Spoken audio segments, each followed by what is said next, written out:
Bab 1679. Menuju pelelangan. Uang adalah sesuatu di luar tubuhnya. Grey-Z tidak pernah mempedulikannya. Ia tidak menyentuh uang, sesuatu yang seharusnya dijadikan alat oleh manusia, tetapi pada kenyataannya, manusia seringkali menjadi alat untuk mendapatkan uang dan diperbudak oleh uang. Itu adalah kesedihan terbesar. Ghazal Courtier tidak terlalu terkenal di Handu. Karena Ghazal sangat rendah hati. Orang yang mengenalnya bisa dibilang kaya atau terhormat di kota metropolitan internasional Handu.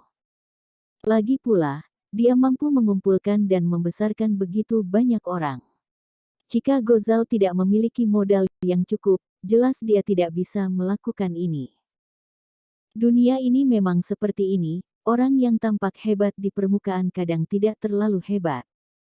Dan jenis orang yang tidak muncul dan tidak sombong, yang tidak terlihat baik, mungkin bersembunyi paling dalam. Ghazal ini jelas adalah orang seperti ini.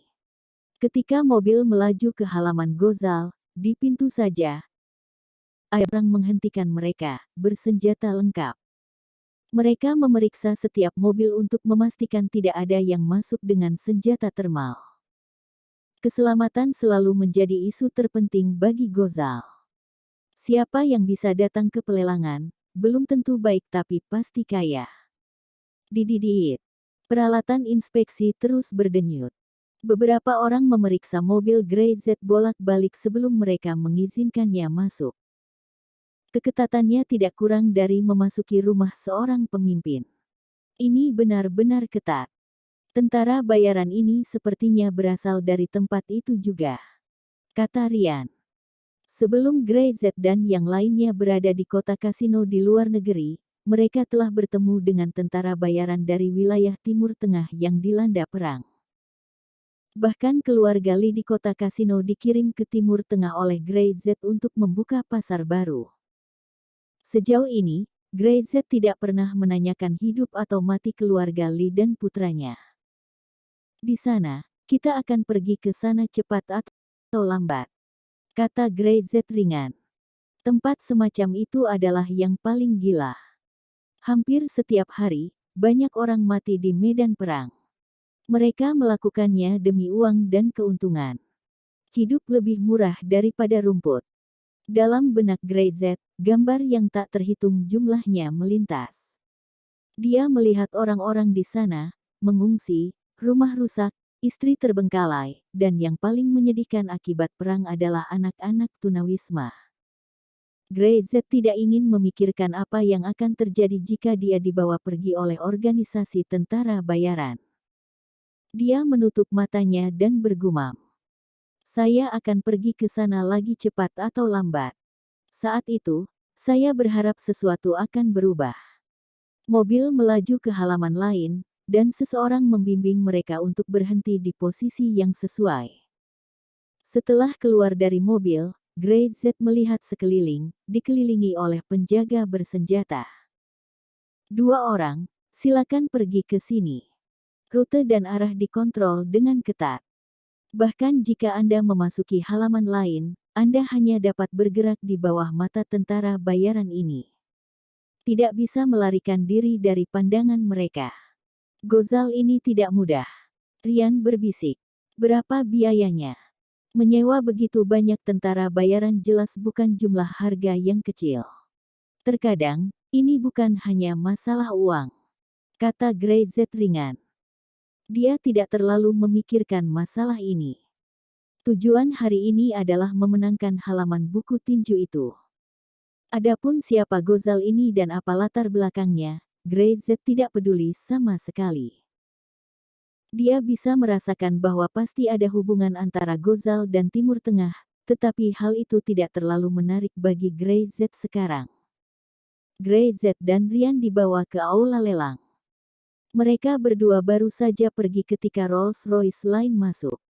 Ketika mobil berhenti, Lee Sung-hyun keluar dari mobil, diikuti oleh 4 pengawal berjas hitam. Aku khawatir Grey-Z tidak akan mengenalimu dengan wajahmu, Lee Sung-hyun bergumam. Bab 1680. Saingan bertemu lagi. Di belakangnya, tidak ada yang menanggapinya. Lee Sung-hyun menertawakan dirinya sendiri dan tidak mengatakan apa-apa, tetapi dipandu ke aula lelang. Begitu dia berjalan ke aula, dia melihat banyak orang telah tiba. Dia tahu sebagian besar dari mereka. Ada nama besar di Korea Timur. Tentu saja, kemanapun dia melihat, dia akhirnya melihat Grey Z. Dibandingkan dengan Grey Z, apa yang disebut orang besar ini bukan apa-apa. Dia membuang muka dan tidak ingin melihat Grey Z. Dia langsung menemukan tempat duduk dan duduk. Keempat pengawal berdiri di belakangnya dan mengelilinginya. Melihat penampilan orang asing di dekatnya, beberapa orang yang ingin datang dan menyapa Lee Sung-hyun tidak berani mendekat. Semua orang tahu bahwa keluarga Lee baru-baru ini bergejolak, tetapi dia tidak menyangka bahwa Lee Sung-hyun masih berpikir untuk pergi keluar untuk berpartisipasi dalam pelelangan. Tanpa diduga, Patriark Lee baik-baik saja. Keluarga Lee telah kehilangan begitu banyak baru-baru ini, dan dia masih ingin keluar untuk berpartisipasi dalam pelelangan. Pernahkah Anda mendengar bahwa orang-orang yang membelot ke keluarga Lee sudah mati? Tidak banyak anggota inti keluarga Lee sekarang, kerugiannya terlalu besar. Lee baru-baru ini, bukankah itu yang Syam bermusuhan dengannya? Itu yang mendukung Syam. Di sana siapa? Duduk di depan deretan itu. Beberapa orang itu berbisik, tampaknya mendengar kabar. Dua saingan besar, Lee dan Syam berada pada kesempatan yang sama, dan mereka khawatir tidak akan terjadi apa-apa pada mereka malam itu. Grey Z duduk di depan, mengabaikan orang lain sama sekali. Dia tidak melihat siapapun, dan dia tidak peduli tentang siapapun. Matanya tertuju pada panggung lelang, juru lelang yang sedang mempersiapkan. Semakin banyak orang datang, dan dalam waktu kurang dari 10 menit, semua orang yang seharusnya masuk sudah hadir. Ada aturan di Gozal Courtyard, orang yang terlambat tidak diizinkan masuk, dan dia tidak akan menunggu siapapun. Ding dong. Lonceng perunggu yang disisihkan dibunyikan oleh juru lelang, dan seluruh aula tiba-tiba menjadi sunyi. Semuanya. Juru lelang berteriak sambil tersenyum. Saya sangat senang memiliki kesempatan untuk membantu Tuan Gozal melelang koleksi berharga di tempat ini. Koleksi Tuan Gozal dijamin bernilai. Saya percaya bahwa setiap orang sekarang saya tahu bahwa saya tidak perlu mengulanginya. Koleksi sebelumnya telah memicu penawaran sengit. Saya tidak tahu siapa yang akan menjadi pemenang terakhir hari ini. Dia melihat sekeliling, matanya penuh senyum. Dimanapun dia bisa melihat, tidak ada orang kaya yang nilainya kurang dari 1 miliar, dan orang kaya di seluruh Korea Timur, 70% ada di sini. Saya tidak akan berbicara terlalu banyak omong kosong. Mari kita langsung ke pokok pembicaraan. Koleksi lelang Tuan Gozal kali ini adalah halaman buku tinju, silakan lihat.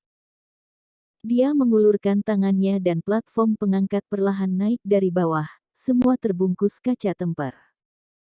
Di dalam kotak kaca, halaman buku tinju emas berdiri dengan tenang di antara dua lapisan kaca. Di bawah kamera close-up, Anda dapat dengan jelas melihat bahwa tekstur kertasnya tidak biasa, dan garis-garis di atasnya samar-samar mengungkapkan suasana yang unik. Asal-usul halaman ini misterius. Itu diperoleh oleh Tuan Gozal beberapa tahun yang lalu secara tidak sengaja. Semua orang yang hadir memiliki visi yang unik. Arti halaman ini berbeda untuk semua orang.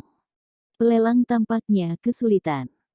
Tidak bisa memperkenalkan dengan detail, setelah semuanya, bahkan Gozal sendiri tidak tahu apa buku tinju ini. Jadi bagaimana mungkin baginya untuk tahu? Jadi, lelang ini juga sangat unik. Tuan memberiku harga awal $100.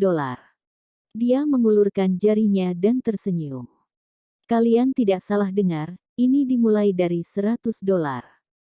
Segera saat suara itu jatuh, penonton menjadi gempar.